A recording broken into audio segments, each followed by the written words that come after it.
नमस्कार, आप हैं वीआईपी न्यूज के साथ और मैं हूं शीरीन सिद्दीकी। बढ़ते हैं इस वक्त के खास और ताज़ा तरीन बुलेटिन की ओर।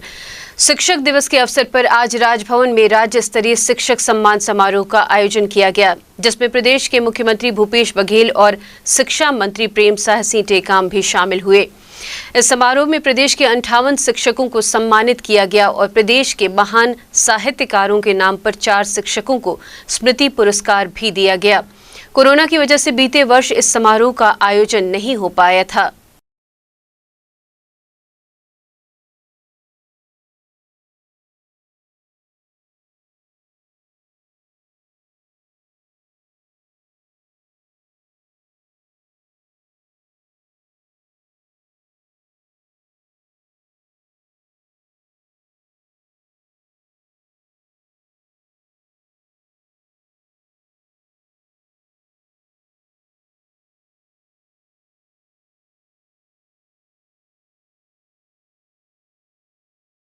बढ़ते हैं अगले खबर की ओर। देश के राष्ट्रपति रामनाथ कोविंद ने आज शिक्षक दिवस के अवसर पर आयोजित सम्मान समारोह में शिक्षा के क्षेत्र में अनुकरणीय कार्य कर मिसाल पेश करने वाले देश के कुल 44 शिक्षकों को वीडियो कॉन्फ्रेंसिंग के जरिए सम्मानित किया गया।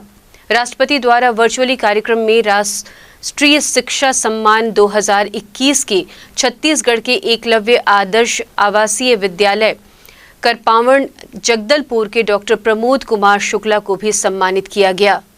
मुख्यमंत्री भूपेश बघेल ने राज्य के शासकीय सेवकों और पेंशनरों को 12% की दर से मिल रहे महंगाई भत्ते को 1 जुलाई 2021 से 5% बढ़ाकर 17% करने की घोषणा की है। राज्य के लगभग 4 लाख शासकीय सेवकों और 1,25,000 पेंशनर्स को इसका फायदा मिलेगा। गौरतलब है कि मुख्यमंत्री बघेल ने बीते शनिवार को अपने निवास स्थित कार्यालय में छत्तीसगढ़ कर्मचारी अधिकारी फेडरेशन के प्रतिनिधि मंडल से चर्चा के बाद इसकी घोषणा की है। मुख्यमंत्री भूपेश बघेल ने इस घोषणा के बाद फेडरेशन के सदस्यों ने खुशी जाहिर करते हुए मुख्यमंत्री का आभार भी जताया।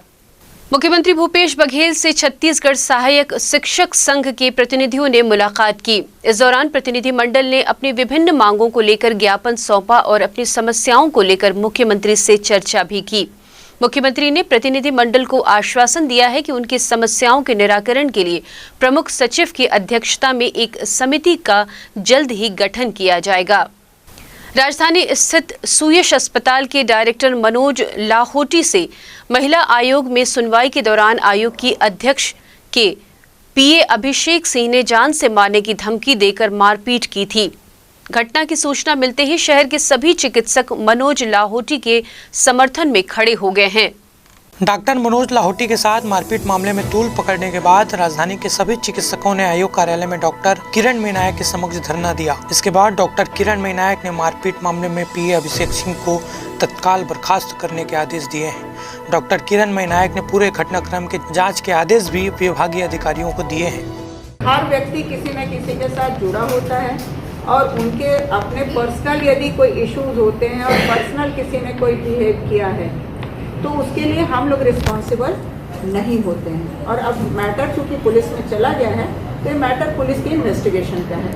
वो तो मैंने लिख दिया डॉक्टर साहब के कहने से, और ऐसे मामले हम कभी टॉलरेट नहीं करेंगे। परंतु मैं अभी भी चाहूँगी कि इस मामले की पूरी दोनों पक्ष अपने आमने सामने आकर बात करें कि वास्तव में क्या हुआ है, क्योंकि अभी ना तो लाहौटी जी यहाँ है, ना वो कर्मचारी है, ना उस महिला को किसी ने सुना है।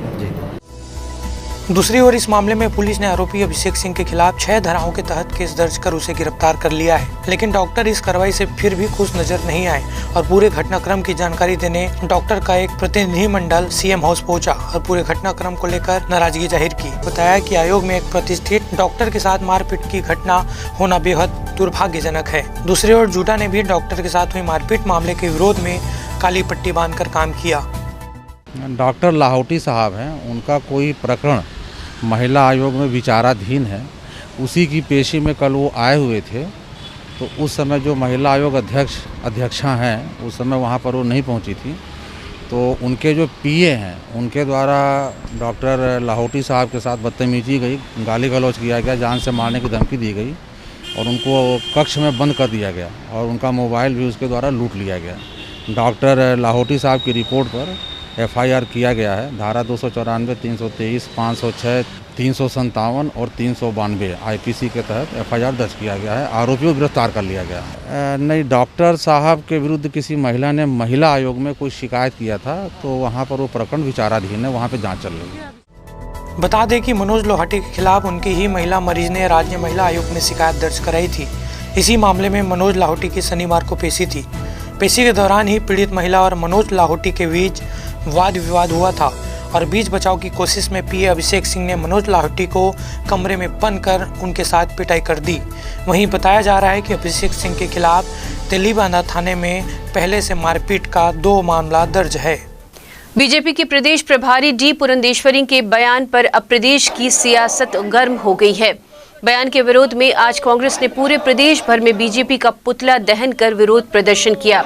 इसी कड़ी में रायपुर के गांधी मैदान में भी कांग्रेस के कार्यकर्ताओं ने बड़ी संख्या में उपस्थित होकर प्रदर्शन किया। नहीं सहेंगे, नहीं सहेंगे, नहीं सहेंगे, नहीं सहेंगे, छत्तीसगढ़ का अपमान नहीं सहेंगे, नहीं सहेंगे, नहीं सहेंगे। पुरंदेश्वरी होश में आओ, होश में आओ, होश में आओ, पुरंदेश्वरी होश में आओ, होश में आओ, होश में आओ।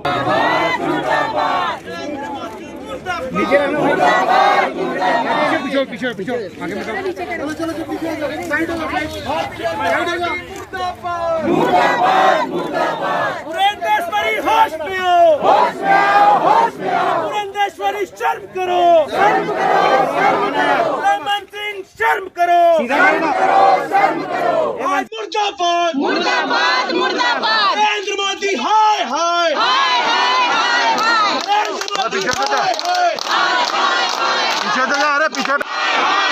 भाजपा होश में आओ, होश में आओ, होश में आओ। पुरंदेश्वरी हाय हाय, हाय हाय। भाजपा मुर्दाबाद। है कि पिछले 15 वर्षों से जब छत्तीसगढ़ में भाजपा की सरकार रही, भाजपाइयों को, रमन सिंह को, उनके लोगों को छत्तीसगढ़ की संस्कृति से, छत्तीसगढ़ की अस्मिता से कोई लेना देना नहीं रहा। और अभी वर्तमान में उनकी प्रभारी आई हैं डी पुरंदेश्वरी।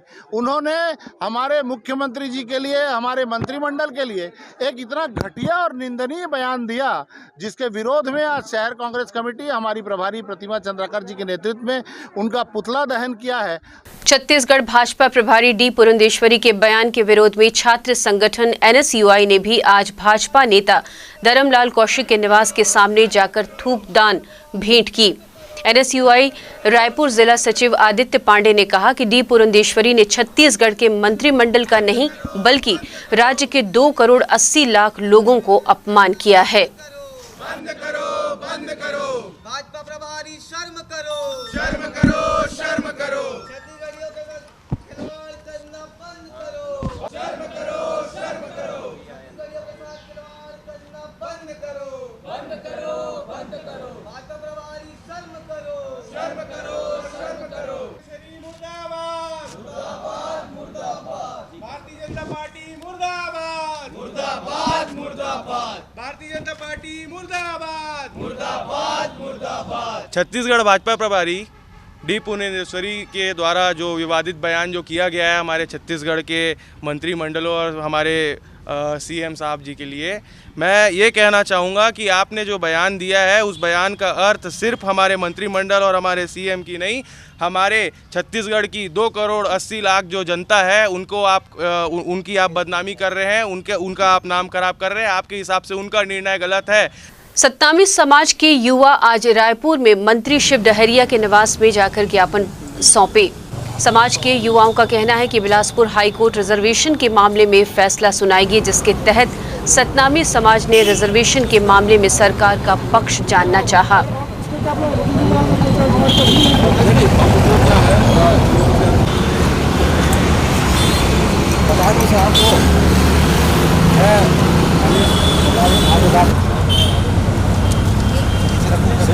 देखिए, हम आज मांग लेके नहीं आए हैं। क्या है, 32% आरक्षण के खिलाफ जो लोग याचिका लगाए थे हाई कोर्ट में, उसकी सुनवाई कल होने वाली, मतलब अंतिम सुनवाई है। कल जो भी निर्णय आएगा उससे जो सामाजिक व्यवस्था फैलने का सबसे बड़ा खतरा है, क्योंकि हमको 32% आरक्षण 2012 के बाद मिला और उस आरक्षण मिलते ही सतनामी समाज के 2 संगठन और जो उस समय विधायक थी पद्मा मनहर जी और PR खुटे जी ये लोग जो 32% आरक्षण के खिलाफ लोग गए थे हाई कोर्ट, उसकी मतलब अंतिम सुनवाई कल होनी है।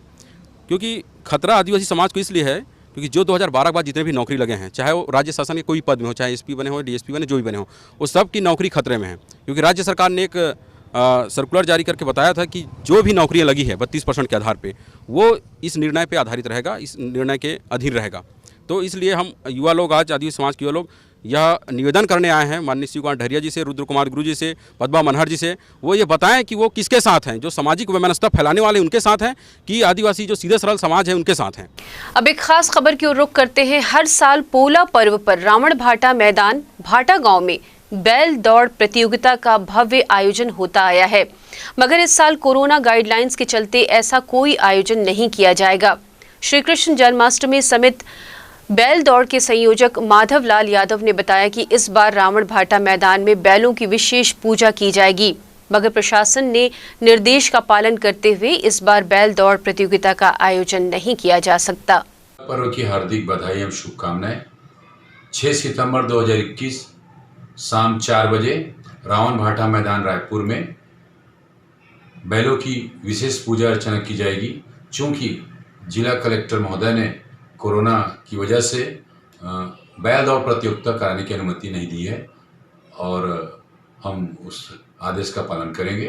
अगले खबर की ओर रुख करते हैं। अस्थायी कोरोना के कर्मचारियों ने आज मुख्यमंत्री और स्वास्थ्य मंत्री को खून से पत्र लिखकर मांग पूरी करने की बात कही। गौरतलब है कि पिछले 2 सप्ताह में रायपुर के बूढ़ा तालाब में अपनी एक सूत्रीय मांगों को लेकर प्रदेश भर के कर्मचारी प्रदर्शन कर रहे हैं। उनकी मांग है कि जो अस्थायी कोरोना के कर्मचारियों को निकाला गया है उनको काम पर रखा जाए।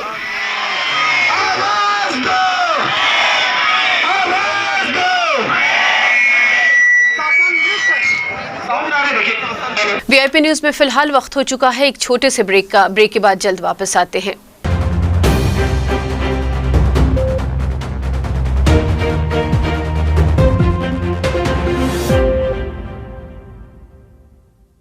हमारा लक्ष्य है खबरें जो जागरूक कर सके जनगण के मन को, खबरें जो बेबाक, खबरें जो निष्पक्ष हो, खबरें जिनमें सत्य की अनुगूंज हो, खबरें जिनमें बदलाव का राग हो। आइए खबरों से आवाम को जगाते हैं, झूठ को सच का आईना दिखाते हैं। देश और दुनिया की खबरों के साथ छत्तीसगढ़ की खबरों के लिए देखते रहिए VIP न्यूज।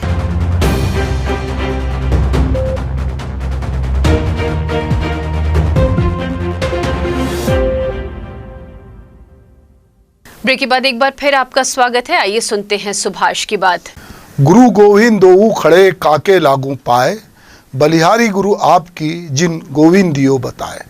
दरअसल कबीर ने जब ये कहा तो गुरु की जो परंपरा थी या गुरु के प्रति जो आदर भाव था, वो आदर भाव बहुत चरम पे था। ऐसा नहीं है कि आज हमारा अपने गुरुओं के प्रति आदर भाव नहीं है, पर यह समय गुरुओं का नहीं है, गुरु घंटालों का है। दरअसल हम जिस समय में हैं वहाँ पिछले 1.5 साल से या 2 साल से कहें कि लगभग स्कूल बंद हैं। हमारा गुरुओं से उस तरह का हमारे बच्चों का साबका नहीं हुआ जैसा कि पहले होता था। अभी जब से कोरोना का प्रभाव कम हुआ है तो अब स्कूल खुलने की बात हो रही है। 26 देशों के स्कूल पूरी तरह से बंद थे और 55 देश ऐसे थे जहां आंशिक रूप से स्कूल बंद थे।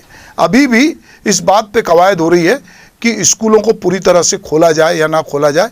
माता पिता इस दुविधा में हैं कि हम स्कूल में अपने बच्चों को भेजें या ना भेजें। सवाल ये हुआ है कि अगर टीचर का वैक्सीनेशन हो गया, स्टाफ का वैक्सीनेशन हो गया तो स्कूल भेजें। शिक्षा को लेकर जिस तरह का खिलवाड़ पिछले हम देख रहे समय में हुआ है और उसमें कहीं ना कहीं शिक्षक की भूमिका को भी रेखांकित किया गया है। अभी जो नई शिक्षा नीति आई है उसमें शिक्षकों को लेकर काफ़ी कुछ बातचीत है, खास करके शिक्षकों के प्रशिक्षण को लेकर बातचीत हुई है। अगर हम शिक्षक दिवस की बात करते हैं या शिक्षा की बात करते हैं तो हमको ये समझना पड़ेगा कि हमने जब ऑनलाइन शिक्षा हुई तो हमको ये बात समझ में आई कि ऑनलाइन शिक्षा की हम कितनी ही बात करें, पर जब हमारा शिक्षक हमारे सामने होते हैं और उनसे जो हम पढ़ते हैं, जो हमारे रिश्ते होते हैं, वो रिश्ते हम लोगों में एक गर्मजोशी का संचार करते हैं। माता पिता को प्रथम गुरु कहा गया है और उसके बाद संस्कार देने का या हमको शिक्षित करने का काम हमारे शिक्षक करते हैं। और अब चूँकि ये पूरे कोरोना काल में शिक्षकों की जगह बहुत सारी ऑनलाइन क्लासेस और ऐप्स ने ले लिया। अंततः उनको बनाया भी किन्हीं शिक्षकों ने, पर जो शिक्षक हमारे स्कूल में होते हैं, हमारे कॉलेज में होते हैं, कहीं ना कहीं वो शिक्षक थोड़े से अभी 1.5-2 साल में उनकी भूमिका थोड़ी कम हुई है। पर एक बात हमने देखा कि भले ही विद्यार्थी स्कूल में नहीं आए, पर सरकारों ने, चाहे निजी स्कूलों ने, शिक्षकों का आना अनिवार्य किया स्कूलों में। और बहुत सारे शिक्षकों पे ये गाज भी गिरी कि उनके अगर सरकारी को छोड़ दिया जाए तो प्राइवेट स्कूलों से शिक्षकों की नौकरियां भी गई, उनके वेतन की भी कटौती हुई, बहुत सारी दुविधाओं में शिक्षक रहे। जो सरकारी स्कूल के शिक्षक थे उनको बहुत सारे ऐसे कामों में लगाया जाता है जो शिक्षा से इतर है। इसके पहले बहुत बार ऐसे आदेश भी हुए कि शिक्षकों को शिक्षा के काम के अलावा दूसरे कामों में ना लगाया जाए, बावजूद इसके शिक्षकों से बहुत तरह के काम जो है वो कराए जाते रहे। शिक्षकों के प्रति हमारा जो आदर भाव है, गुरु पूर्णिमा जो हमारे यहाँ मनाने की परंपरा रही है, तो गुरु पूर्णिमा में दरअसल हम अपने उस गुरु को, वो चाहे सदगुरु हो, चाहे कोई और गुरु हो या हमारे अपने गुरु हों, अगर मैं अपने गुरुओं की बात करता हूं तो मैं याद करता हूं कि बहुत सारे गुरु ऐसे हैं जिनसे मैंने विधिवत शिक्षा नहीं ली, पर अगर मैं हरिशंकर परसाई की बात करूं तो मुझे अपने गुरु लगते हैं।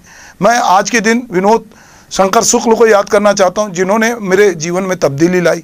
मैं थिएटर से जुड़ा तो मेरे अपने गुरुओं की भूमिका रही। तो हमारे जीवन में बहुत सारी ऐसी चीज़ें हैं जो हम बेहतर कर पा रहे हैं, तो कहीं ना कहीं निश्चित रूप से हमारे अपने गुरुओं की भूमिका है और हम उन भूमिका को कभी नकार भी नहीं सकते, क्योंकि हमने जो संस्कार हासिल किया है, जो हमारे में एक आत्मविश्वास जगा है, वो कहीं ना कहीं हमारे गुरुओं का उसमें योगदान है। हमारे अपने छत्तीसगढ़ की अगर हम बात करें तो जब ऑनलाइन क्लासें हो रही थी या कोरोना कारण स्कूल बंद थे, तो हमारे बहुत सारे टीचरों ने मोहल्ला स्कूल चलाकर, चौपाल पर स्कूल चलाकर अपनी भूमिका का निर्वाह किया और उन्होंने कोशिश की कि जिन बच्चों के पास एंड्रॉयड फ़ोन नहीं है, जहां वाईफाई नहीं है, वहां पर भी उन्होंने बच्चों को पढ़ाने की कोशिश की। पर मुझे लगता है कि किसी एक दिवस से शिक्षकों का सम्मान करने या किसी भी दिवस को किसी व्यक्ति को याद करने से बहुत कुछ नहीं होगा। अभी इधर के समय में शिक्षकों की भर्ती में बीएड, खास करके स्कूल शिक्षा में बीएड की शिक्षा को अनिवार्य किया गया है। इधर अगर हम कॉलेज एजुकेशन की बात करें तो कहीं ना कहीं उसमें डीलिट या फिर पीएचडी या नेट की परीक्षा, ये सारी चीज़ों को उसमें लाया गया है। अभी हमारे देश में यदि हम कहें सरकारी स्कूल और सरकारी सहायता प्राप्त स्कूल 11.6 लाख स्कूल हमारे देश में, जिसमें 15.6 लाख करोड़ बच्चे और 57 लाख शिक्षक उनके भीतर समाहित है। नई शिक्षा नीति में बाल वाटिका, स्मार्ट क्लास, ट्रेन टीचर, ये सारी बातें कही, आधारभूत ढांचे में सुधार की बात कही गई है। बहुत सारी बातें नई शिक्षा नीति में शिक्षकों को लेकर कही गई है। आने वाले समय में निश्चित रूप से ये कहा जा रहा है कि बच्चे तार्किक और ऐसे सवाल पूछेंगे जो उनके कैरियर को आगे बढ़ाए। जो परंपरागत तरीके से मूल्यांकन था वो पद्धति भी बदलने वाली है। तो ये जो भी नई शिक्षा नीति आएगी जिसमें कहा जा रहा है कि कॉलेज का एजुकेशन 4 साल की डिग्री कोर्स होगा और जो आगे शोध करना चाहते हैं उनको कम से कम 4 साल की डिग्री लेना अनिवार्य होगा। नई शिक्षा नीति ने बहुत सारी बात की है। शिक्षक नई शिक्षा नीति के अनुरूप अपने को ढालने की कोशिश करेंगे। 2030 तक हर जिले में एक उच्च शिक्षण संस्थान स्थापित किया जाएगा जो निश्चित रूप से शिक्षकों की गुणवत्ता में, उनको पढ़ाने की जो पद्धति है उसमें नवाचार लाएगा। हम आज बात कर रहे हैं आज के शिक्षक दिवस की। जो आज हमारे शिक्षक हैं, जो गांव-गांव में उन जगहों पर भी हैं जहां पर कि बहुत बुनियादी सुविधाएं नहीं हैं, जो हमारे सरकारी स्कूल हैं और जो प्राइवेट स्कूल हैं, दोनों के इंफ्रास्ट्रक्चर में ज़मीन आसमान का अंतर है। सरकारी स्कूल जहां पर कि बहुत अच्छी पढ़ाई हो सकती है या होती रही है, जिससे बहुत सारे लोग निकले, वहाँ पर भी अभी मॉडल स्कूल का एक कंसेप्ट लाया गया है। तो अभी शिक्षकों की कॉलेज स्तर पर कहे या मिडिल स्कूल या हाई स्कूल के स्तर पर कहे, शिक्षकों की भर्ती भी है और कोशिश की जा रही है कि शिक्षक और छात्रों का अनुपात बैलेंस रहे। पर इन सब के बावजूद हम देखते हैं कि शिक्षक लगातार बहुत सारी दिक्कतों से जूझते हुए, बहुत सारी परेशानियों से जूझते हुए, प्रशिक्षण की सही व्यवस्था नहीं होने के बावजूद भी अपने तय बच्चों को पढ़ाने की कोशिश कर रहे हैं। हम ऐसे तमाम शिक्षकों को जिन्होंने विपरीत परिस्थितियों में भी पढ़ाई लिखाई को जारी रखा, विद्यार्थियों को ज्ञान दिया और दे रहे हैं, हम उनको आज शिक्षक दिवस के दिन सैल्यूट करते हैं। आज स्वामी आत्मानंद स्कूल आमापारा में मड़ाई मेला का आयोजन किया गया है, जिसमें बतौर मुख्य अतिथि सीएम भूपेश बघेल भी शामिल हुए। इस मेले में शिक्षण के क्षेत्र में किए जा रहे नवाचारों की प्रदर्शनी भी लगाई गई। जशपुर जिले के बागीचा में लगे राजपुरी नदी का बना पुल अब पुराना हो गया है, जिसके चलते ज्यादा बारिश होने की स्थिति में पुल पानी में डूब जाता है, जिससे आप पास के लगभग 40 गांव के लोग जान हथेली पर रखकर जरूरी कामों के लिए पुल पार कर जाते हैं। पुल पार करते वक्त कई बार लोगों की जान आफत में भी फंस चुकी है, फिर भी प्रशासन और स्थानीय जनप्रतिनिधियों की निगाह इस पर नहीं पड़ी है। होने से बहुत समस्या है, हमको हॉस्पिटल जाना था, पेशेंट लेके आया हूँ, गाड़ी में बैठे हैं, बाढ़ से फंसे हुए हैं यहाँ पे, इसलिए पुलिया रहता तो बढ़िया होता है। इन से बड़ी शाम जार की ड्यूटी करके जाने में समर्थ रफ्तार भर जा रहा है। रोड बन जाए तो 40 गांव का विकास हो जाएगा। मोरो खाता होट लाइक रिस्कले में होट खुलवे चाहत रहे, मोर बेटी आई रिस्क घड़ी करते करो खाता होट लाइक रिस्कले वो होट खुलवे के आई रिस्कले मोला मां के रिस्कले में हो जात रहे। अब नदी फेर गई इतले जा सका। अब बात करते हैं बालोद जिले से जुड़ी खबर की। बालोद जिले में ऐसे बहुत से शिक्षक हैं जो कि कोरोना काल के दौरान ऑनलाइन व ऑफलाइन पढ़ाई के माध्यम से शिक्षा में नवाचार लाने का प्रयास किए थे, लेकिन जिले में एक ऐसी शिक्षिका भी है जो जिले के सुदूर व वनांचल क्षेत्र में, जहां मोबाइल नेटवर्क भी नहीं रहता, ऐसे इलाके में जिले में सर्वप्रथम ऑनलाइन शिक्षा की शुरुआत की थी और ऑनलाइन शिक्षा में आने वाली तमाम दिक्कतों को सबसे पहले समझकर मोहल्ला क्लास के माध्यम से बच्चों को भरे कोरोना काल में शिक्षा प्रदान की थी। इनके इसी नवाचार को देख शिक्षा विभाग ने इन्हें मास्टर ट्रेनर के रूप में नियुक्त किया था। जी, कोरोना काल में जब पढ़ाई जो है वो पूरी तरीके से बंद हो गई थी, उस दौरान ऑनलाइन कक्षाओं की सुविधा दी गई थी। तो ऑनलाइन कक्षाओं को लेने के बाद मैंने ये पाया कि बहुत सारे बच्चों के पास मोबाइल नहीं है, मोबाइल है भी तो नेटवर्क इश्यूज़ हैं। तो ऑनलाइन कक्षाओं को लेने के साथ साथ मुझे ऑफलाइन कक्षाओं पर भी ध्यान देना पड़ा। जी, ऑफलाइन तो ऑब्वियसली बेहतर है क्योंकि वो डायरेक्ट इंटरेक्शन होता है। स्टडीज़ जो है, पढ़ाई हमारा डायरेक्ट इंटरेक्शन जो होता है उसमें ज़्यादा अच्छे से होता है। उसमें हम बच्चे को जो भाव हैं उसको हम सामने से देख के समझ पाते हैं कि कौन सा बच्चा कहाँ पर अटक रहा है, कहाँ पर किसको तकलीफ़ हो रही है, तो तुरंत उन सब परेशानियों को दूर किया जा सकता है, बच्चों को हम समझा सकते हैं। और जहाँ तक की बात आप कोरोना काल की कर रहे हैं, कोरोना काल एक विकट स्थिति थी पूरे प्रदेश और देश के लिए थी। शासन के गाइडलाइन के आधार पे हमको ऑफलाइन जो क्लासेस बंद करना पड़ा था, मोहल्ला क्लास और ऑनलाइन क्लासेस की अनुमति थी। तो चूंकि ये ग्रामीण अंचल है, ट्राइबल एरिया में हमारे स्कूल जो है स्थित है, ऑनलाइन क्लासेस में मैक्सिमम जो बच्चे हैं उनके साथ समस्या ये आती थी, यानी कि उनके घर में स्मार्टफोन भी है तो उनके पालक दिन के समय पे लेके अपने मोबाइल को अपने काम पे निकल जाया करते थे। उसके लिए व्यवस्था हमने दिया था अपने स्टाफ में कि ऑनलाइन क्लासेस जो होती थी हमारी सुबह 6 से 8 बजे और शाम को 5 से 7 बजे, ताकि पालक अपने काम से वापस लौट जाए और उसी मोबाइल से बच्चे जो है ऑनलाइन की क्लासेस अटेंड कर सके। ये व्यवस्था दिए थे, कुछ सफलता मिली थी हमको। उसके बाद भी जब शासन ने आदेश दिया कि ऑनलाइन से नहीं जुड़ने वाले जो बच्चे हैं वो ऑफलाइन की क्लासेस उनको जो है मोहल्ला क्लासरूम में पढ़ाई जाए, तो उस समय भी जो है अपने टीचर स्टाफ जो है उन लोगों ने मोहल्ला क्लास लिया है। विशेषकर शिल्पी राय की बात यदि करें तो पूरे समय ऑनलाइन क्लासेस लेने, ऑफलाइन क्लासेस लेने में अग्रणी रही हैं और शासन के निर्देशों के अनुसार बच्चों के हित में वो काम करते रही हैं। कोरोना काल के दौरान यहाँ से 5 किलोमीटर दूर फागुनदहा से मोहल्ला क्लास अटेंड करने आता था। मेरे साथ मेरे दोस्त भी आते थे और यहाँ हम लोग पेड़ के छांव में नहीं तो पंचायत में या फिर कुछ कला मंच या मंच में बैठकर पढ़ाई करते थे। ऑनलाइन से अच्छी पढ़ाई होती थी। ऑनलाइन में क्या है, नेट का वो हो जाता था प्रॉब्लम। हम 10 किलोमीटर दूर भी होते तो भी पढ़ाई करने के लिए आते हैं हम लोग मोहल्ला क्लास करने। जब सारी स्कूल बंद थी तो मैडम ने ऑनलाइन क्लास अटेंड करने को कहा, तो हम लोग ऑनलाइन क्लास का अटेंड करते थे, लेकिन इंटरनेट की प्रॉब्लम होने के कारण हम लोग ऑनलाइन क्लास ज़्यादा अटेंड नहीं कर पाते थे। तो मोहल्ला क्लास अटेंड करने को मैडम ने बोला था, तो मोहल्ला क्लास अटेंड करने के लिए हम लोग कभी पेड़ के पास तो कभी पंचायत में जाते थे। वहाँ पर मैडम अच्छी तरह से पढ़ाती थी लेकिन हमें कुछ समझ नहीं आता तो मैडम को पूछते थे दोबारा, तो मैडम अच्छी तरह से पढ़ाती थी। हमारे यहाँ तो कोरोना के दौरान तो हमारे यहाँ स्कूल बंद थी, तो उस समय ऑनलाइन क्लास जून में चालू हुआ। उस समय हमारे पास मोबाइल सुविधा नहीं होने के कारण हम ज्वाइन नहीं कर सकते थे। तो कभी कभी किसी के यहाँ जाते हैं तब भी प्रॉब्लम होती थी, तो हमारी मैडम ने मोहल्ला क्लास लेना चालू किया। अब मोहल्ला क्लास में आए तो कभी पेड़ों के छाँव में बैठते थे, कभी पंचायत में जाकर पढ़ते थे। राजधानी के उरला इलाके में हत्या की वारदात सामने आई है। गोयल स्टील में काम करने वाले 2 लोगों ने अपने ही साथी को मौत के घाट उतारा है। घटना 29 अगस्त की है। गोयल स्टील में काम करने वाले गार्ड शिव कुमार साहू, मजदूर दिनेश साहू और सलिकराम नागरची एक साथ लेबर क्वार्टर में रहते थे। रविवार को छुट्टी होने के कारण तीनों साथ में शराब पीने गए। फिर उसी दौरान दिनेश साहू ने अपने साथियों से मोटरसाइकिल मांगी। इसी बात को लेकर उसका उन दोनों से विवाद हो गया, जिसके बाद शिव और सलिकराम ने बांस के डंडे और ईंट से दिनेश पर हमला कर दिया।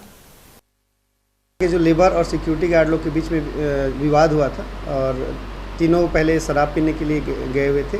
वापस आकर के फैक्ट्री के सामने इनका विवाद हुआ, जिसमें जो मृतक है दिनेश के साथ सालिकराम और शिव कुमार की मारपीट हुई थी, जिसमें दिनेश को चोट आई थी, जिसके इलाज के लिए वहाँ शासकीय हॉस्पिटल भेजा गया था। और इलाज के दौरान 31 तारीख को इनका फौत हो गया था। विवेचना के दौरान आरोपी के पतासाजी किए और आरोपी दोनों मिल गए हैं। दोनों की गिरफ्तारी की गई है। अभी रिमांड पे माननीय न्यायालय भेजा जाएगा। आज रायपुर सहित प्रदेश के अलग अलग हिस्से में बारिश होने की संभावना है। मौसम विभाग ने बस्तर के कुछ इलाके में भारी बारिश की संभावना भी व्यक्त की है। मौसम वैज्ञानिक के मुताबिक अभी राज्य की मानसूनी गतिविधि काफी सक्रिय है, जिसकी वजह से आने वाले 48 घंटे के अंदर बारिश होने का अनुमान है। वीआईपी न्यूज बुलेटिन में फिलहाल के लिए इतना ही। देश दुनिया की बाकी खबरों के लिए बने रहिए वीआईपी न्यूज के साथ। नमस्कार।